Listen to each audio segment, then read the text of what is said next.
Welcome to Fresh Off the Set. I'm Kari Hawker-Diaz. And I'm Brooke Mangum. Thanks so much for listening once again with us. Okay, so Brooke, I didn't realize this about you. I thought I knew everything, but you were once in a pageant.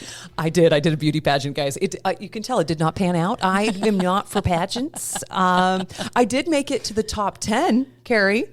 And then I got to the interview portion of the program. Oh, what happened? I made an inappropriate joke, and I think that really took away my my goal towards the crown. But it did place me right into rock morning radio very nicely, and that was where I found my spot. But what was so funny about pageants is I was so not a pageant girl when I was growing up.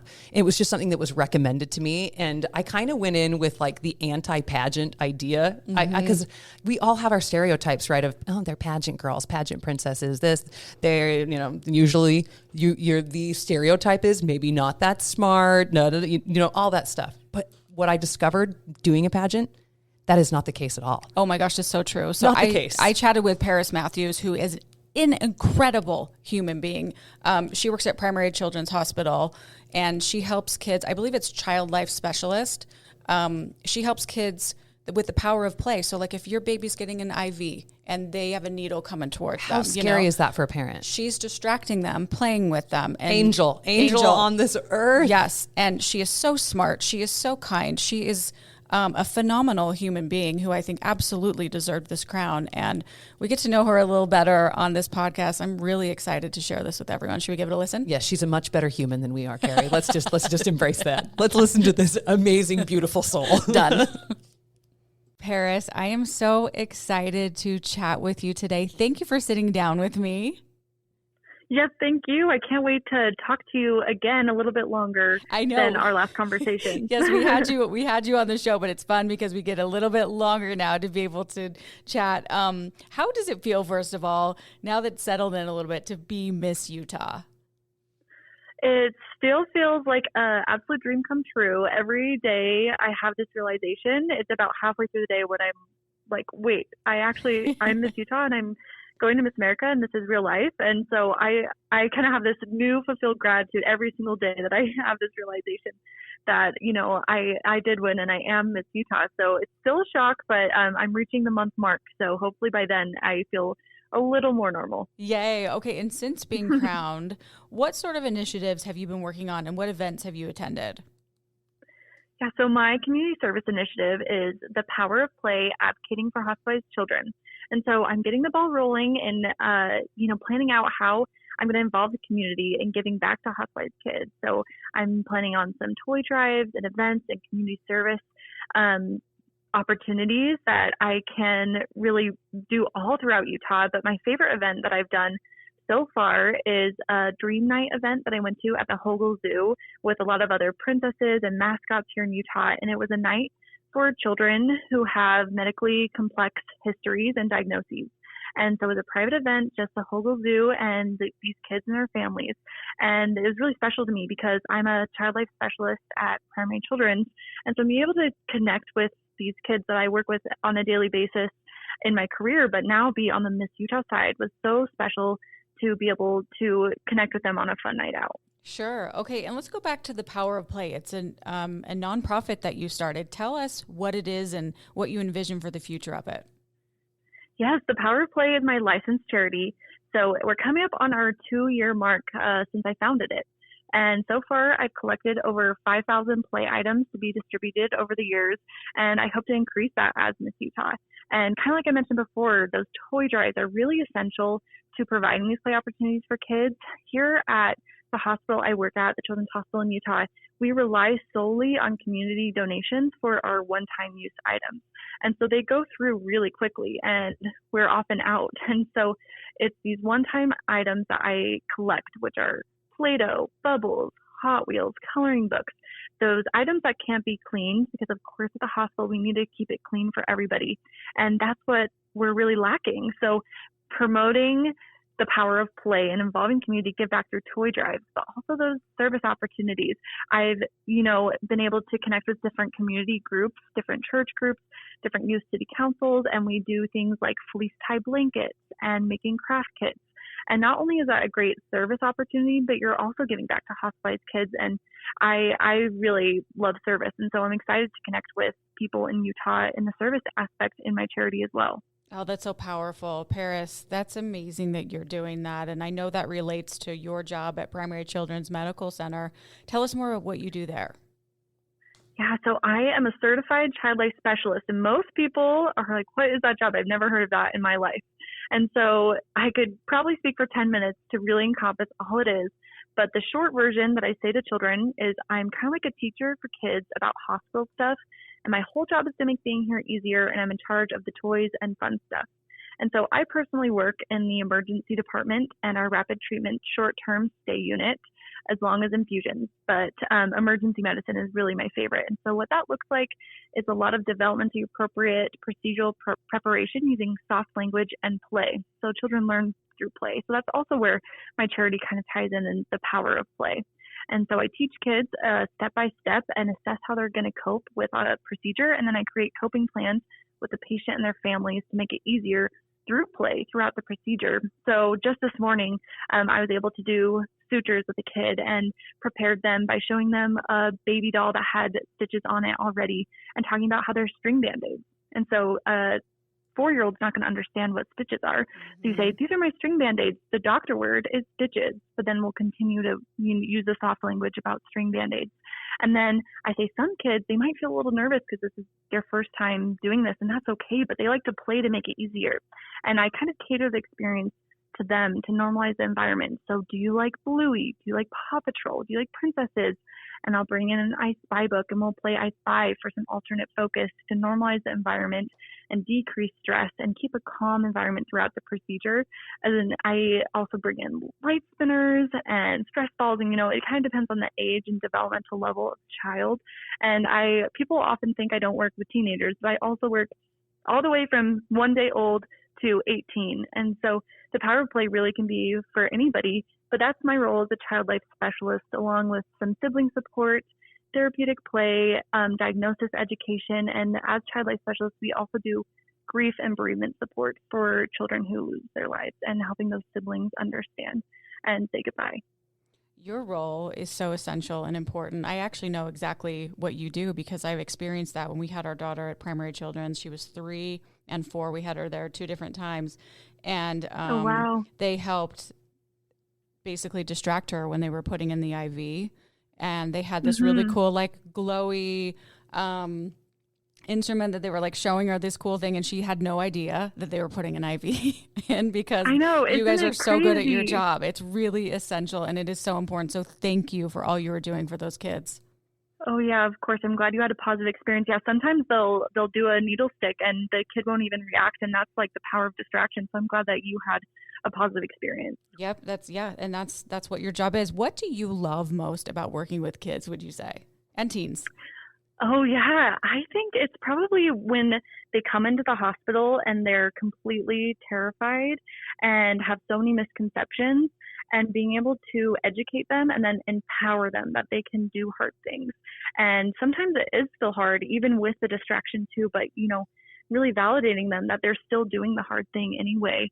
And so just watching the growth and the empowerment that they have from the first time I meet them, all the way to completing a procedure, or even if I see them again at the hospital, and being able to see that growth that they have in believing in themselves and knowing that, do they want to be at the hospital? No, but can they do this hard thing? And it's really special to be able to watch. So rewarding. Well, you're just awesome what you're doing, Paris. And going back to Miss Utah, what is your main goal as Miss Utah this year? Wow, there's so many things I want to accomplish, but really just connecting with the community here in Utah. I know the power that connection can have, especially on our youth. And so I'm an author of a children's book. It's Mabel's Hospital Adventure, so it's about hospitalization. But as a local title holder before I won Miss Utah, I was able to do some book readings in classrooms. And that's what I'm planning to do as Miss Utah as well, but not only in the Salt Lake County, but in all counties in Utah. I'm hoping to visit as Miss Utah to be able to connect with youth from all over the state. And service is my favorite part of being a part of the Miss America opportunity. So I also want to volunteer and advocate for many things outside of pediatrics as well. And I'm just looking forward to, connecting through services as well. I think is really impactful. Oh, I'm so excited for you. And I believe you when you say that. I got to chat with you on the show, like I said, and you love service. I mean, that's what you do with the children at the hospital. So it's what you're meant for, Paris. How long did you compete in the pageant world, like before getting this title? Yeah, so I started when I was 19 years old, and I'm 26 now. And I have done 15 competitions. And so I won on my 15th try. So it was many years of resilience and dedication and discipline to be able to win the Miss Utah title. What motivated you to keep going? I realized that it wasn't really the crown that would, validate me at the end of the day. It was truly the experiences that I was having. The journey to get the crown was, I wouldn't be who I am today without the journey that it took me to get here. I don't think I would have been able to have been as well spoken or get the career I have. Becoming a child life specialist is extremely competitive and has a lengthy interviewing process to secure an internship, which is required for a career. And I don't think I would have gained the skills I desperately needed if it wasn't for the Miss America opportunity. And so it's really shaped me into the woman I am today. And I kind of call it a professional development program is what the Miss America opportunity is, but it's also a personal development program. And it helped me learn who I am and my values and what I stand for and how to articulate that. And so that's why I kept coming back, because of course I had the belief that I could do this and I can be a Miss Utah and I want to be Miss Utah. But it was also the growth I was seeing between every single competition that had me returning. Sure. And to keep coming back, that says a lot about you. Let's talk about the Miss Utah pageant. What is it like to compete? Walk us through the week of, because a lot of us might not know exactly what goes on behind the scenes. Yeah, oh my, it is a whole week long, which usually surprises people. We have a lot of offstage events that are really fun. We have the Show Me Your Shoes parade, where each contestant is able to decorate a pair of shoes all about her. And so mine had Eiffel Towers on them, of course, because my name is Paris. I had to go with the French theme. And so that isn't judged. It's just for fun. And we also have Little Misses that are now called honeybees, and they're in our Little Sisters of America, Miss America program. And we're basically, the misses are mentors for these little girls. And they escort us on stage during evening gown, and we had a Barbie party with them. And so those are just some of our off stage events. But our judging events is the private interview, which is 30% of your score, and it's 10 minutes long. And that's my favorite portion by far. I love private interview. And then we have 3 preliminary competitions. Each are a different night. And so throughout these preliminary competitions, each girl competes in on-stage question, which is 10% of your score, and you speak on your community service initiative. And then you compete in evening gown, which is 20%, and that's how confidently you showcase your evening gown, not judged on the evening gown itself. 20% is health and fitness, where you showcase your lifestyle on stage. And then 20% is talent. And I did a fun, sassy, upbeat jazz dance this year. And then the finals night, it is cut down from 51 women to the top 15. And then from the top 15, they do the entire competition all in that one night. And it's cut down to the top 5. And then the top 5 answer a final question about the role of becoming Miss Utah. And then the order and the runner-ups are announced with the winner. Wow. It is go time. That's a full week of... I know, doesn't it just make you tired? Yes, I bet you sleep pretty well after that. How do you, and I guess it depends on which competition is which day, but how do you prepare each night before those? Oh, this year I kind of took a different route. We have rehearsals all morning where we're kind of spacing things out on stage and practicing. But I really just like to have fun backstage. It's how I kind of get in the zone and relax a little bit.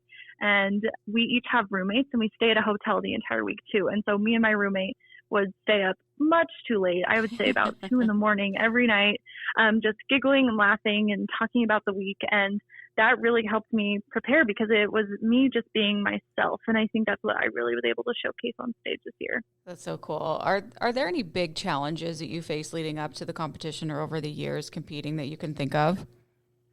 Oh, definitely comparison. I mean, it is a competition at the end of the day. And at the same time, these women are my friends. and I know them very well, and I can so easily see how amazing that they would do in the role of Miss Utah as well. And so you kind of have to put on these blinders, and, another woman's greatness never takes away from your own. And that's something I had to keep reminding myself. Somebody else's strength will never deter from mine. And, cheering other people on is really important throughout the competition as well. So comparison can definitely seep in. And I think that's a natural part of being human. But at the same time, reminding myself that I am capable and worthy also. I think that's good advice on and off the stage, right? Just because somebody else is wonderful doesn't dim your light, whatsoever. And we can cheer other people on and off stage. That's really good advice. The Miss Utah pageant is a preliminary of the Miss America pageant. What are you most excited for? What are you most nervous for? Oh, I am just excited for every single second. I'm so excited to compete on the Miss America stage. I grew up competitive dancing, so of course I'm excited to showcase my talent on stage as well, but also just connecting with so many other state title holders. I've worked so hard to win their states as well, and I've already had the honor to meet a few. I was able to go watch the new Miss Texas be crowned, and I got to meet some other of the southern states, and I know that we're just going to have a blast the entire week of Miss America. So I'm not really feeling nervous about anything. I just feel so beyond grateful and excited. Oh, that's good. Okay, and the Miss Utah and Miss America pageants give out scholarships. Can you tell us more about how those work and how they've helped you further your education?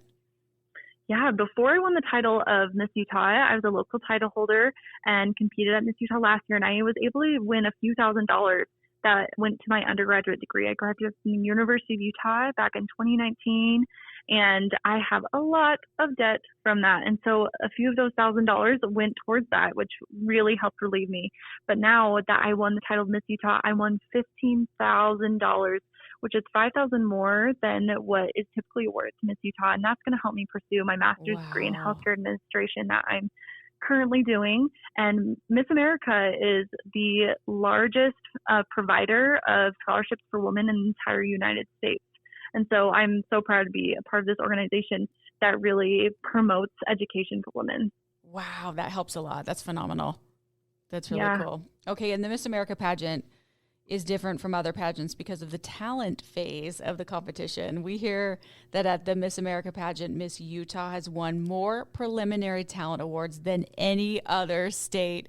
I know you talked a little bit about your talent, but how long have you trained and what are your feelings about it? Yeah, I've been training since I was 3 years old. I started competitive dancing, and I did jazz, ballet, tap, hip-hop, contemporary, lyrical. But then in high school, I went on to do drill team, and I really fell in love with performing. And so I am going to be doing upbeat and fun jazz dance at Miss America as well. And I think the whole point of the talent portion is to entertain and to engage with the audience and engage with the judges. And so that's why I'm so excited to do something really fun for my dance routine.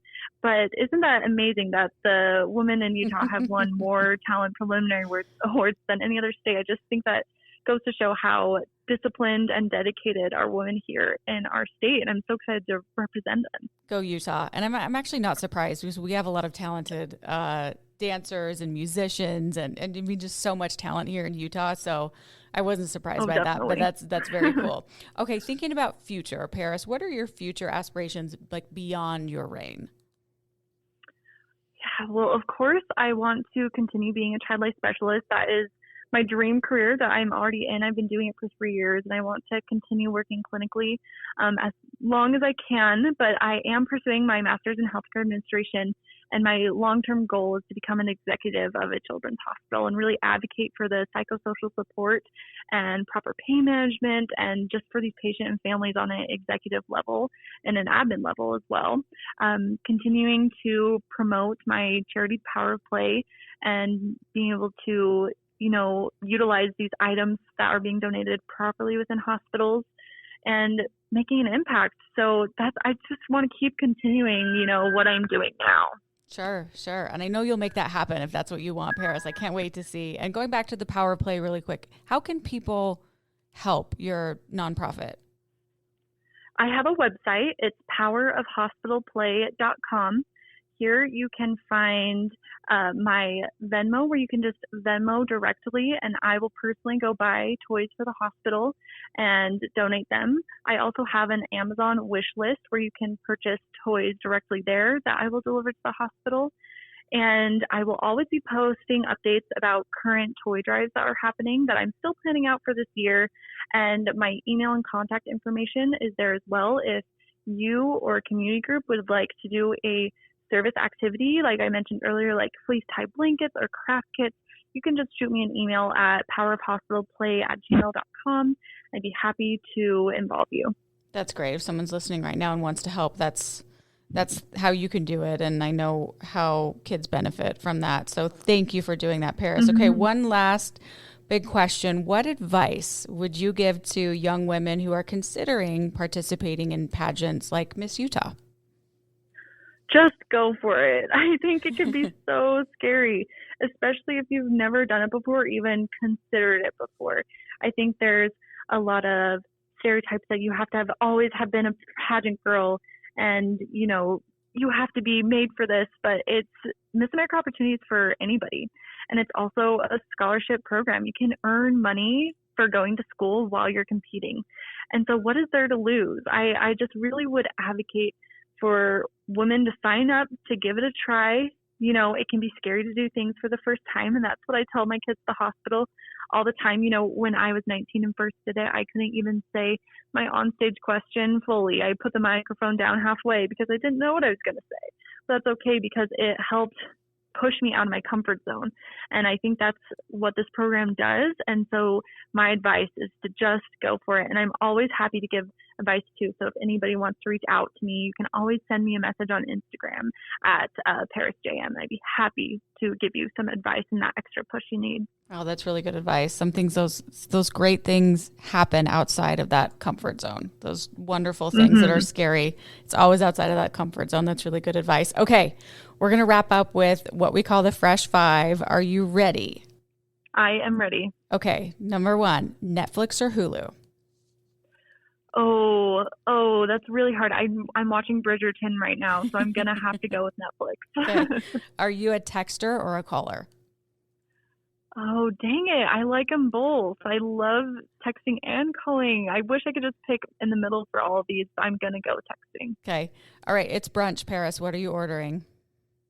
Eggs Benedict every single time. I can never step away.